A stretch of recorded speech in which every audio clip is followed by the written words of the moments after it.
би було здорово, якби хтось із тих вождів сьогоднішніх вийшов, і отут стоїть 100 тисяч народу і сказав, що люди, ми от в невеликому колі, все в штабі, дискутуємо, радимося, сваримося з приводу того, що робити далі. От давайте ваші якісь тут ідеї. Я розумію, що наші... Так, давайте разом ми робимо порадимося, революцію. що? Наші предки воювали, а не танцювали. Давайте думаємо, що робити. Люди, може у когось є якась пропозиція. Вийдіть, скажіть, давайте не танцювати, давайте обговорювати питання Героям Слава. Як нам перемогти в цій революції? А моя мама з дитинства казала таке прислів'я, що деколи варто і дурного послухати. А навіть та людина з народу вийде, скаже, а може і краще скаже. На мій погляд, можна революцію скінчити за 3 дні.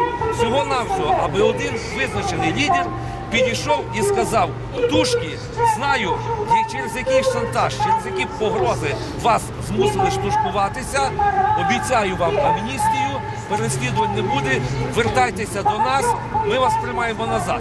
За 2 дні всі би 60 чи більше перебігли назад, і шляхом голосування все можна було б вирішити. І відставку уряду, і цього. Але щоб вони перебігли, вони мають знати, до кого перебігти. Щоб національна революція перемогла, має бути національний лідер, а не трио бандуристів. А національного лідера нема по нинішній день. Уряд вони не створили, хоча мали створити з першого дня. І революцію можна було скінчити 1 грудня в один день.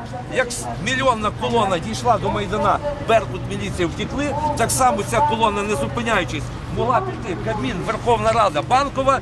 Ні один беркутівець проти мільйонної юрби би навіть не рипнувся, і революцію можна було скінчити в один день. І якщо вони або злякались, або зрадили, то які вони лідери?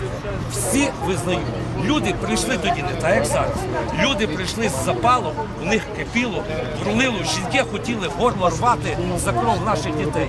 А зараз ви дочекалися, що вже цього запалу вже немає.